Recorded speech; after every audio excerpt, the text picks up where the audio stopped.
Araw na naman ng pagpapakain, pag-aalaga at pag-maintenance ng ating mga tarantula. Isang mahalagang bagay na dapat natin gawin bilang isang tarantula keeper. Ito ay ang aking matured Brachypelma hamori.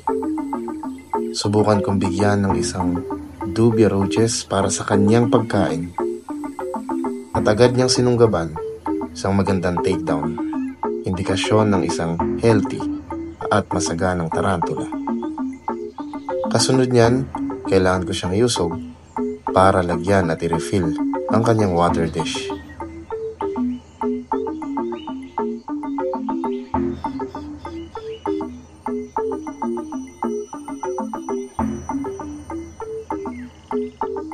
Isang mahalagang bagay ang dapat ko rin gawin, basain ang kanyang substrate para sa humidity.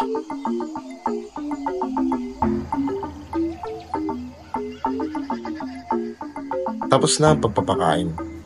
At bilang tagapangalaga, isa ito sa mga napaka-satisfying tingnan, pagmasdan at titigan. Hindi lamang ang ating mga tarantulang masaya, pati tayo nagagalak.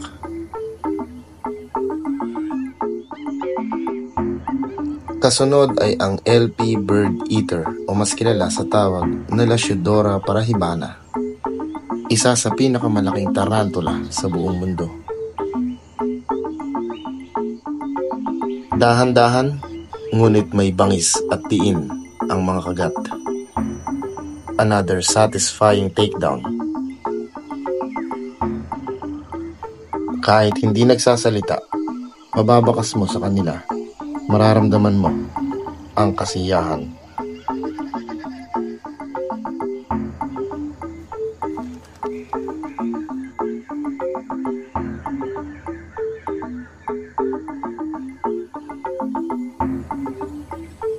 Kailangan nating magpalit ng tubig, mag-refill ng water dish.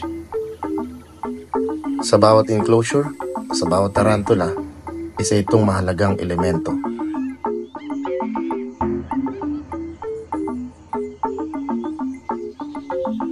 Matapos kumain, tila isang ritual na ang pagsasayaw. Ang tawag dito, happy dance. Isa itong mahalagang proseso para sa kanila.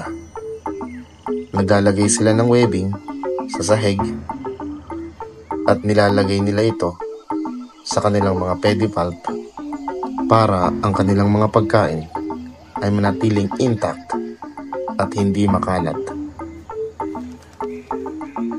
Dito natin makikita na ang mga tarantula ay may proper hygiene.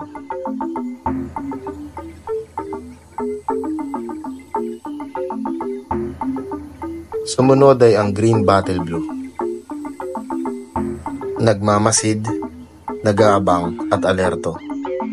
Pero sa isang iglap, agad-agad sumusunggab.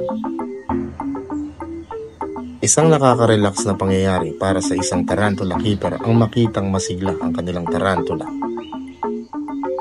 Bagamat hindi demanding sa pagkain, mahalagang palagi nating gawin ang pagpapakain, pagmi-maintenance, pagpapalit ng water dish. Isa itong mahalagang routine sa tamang pag-aalaga. Ito lamang para sa The Creepshow Tarantula featuring Tarantula Planet.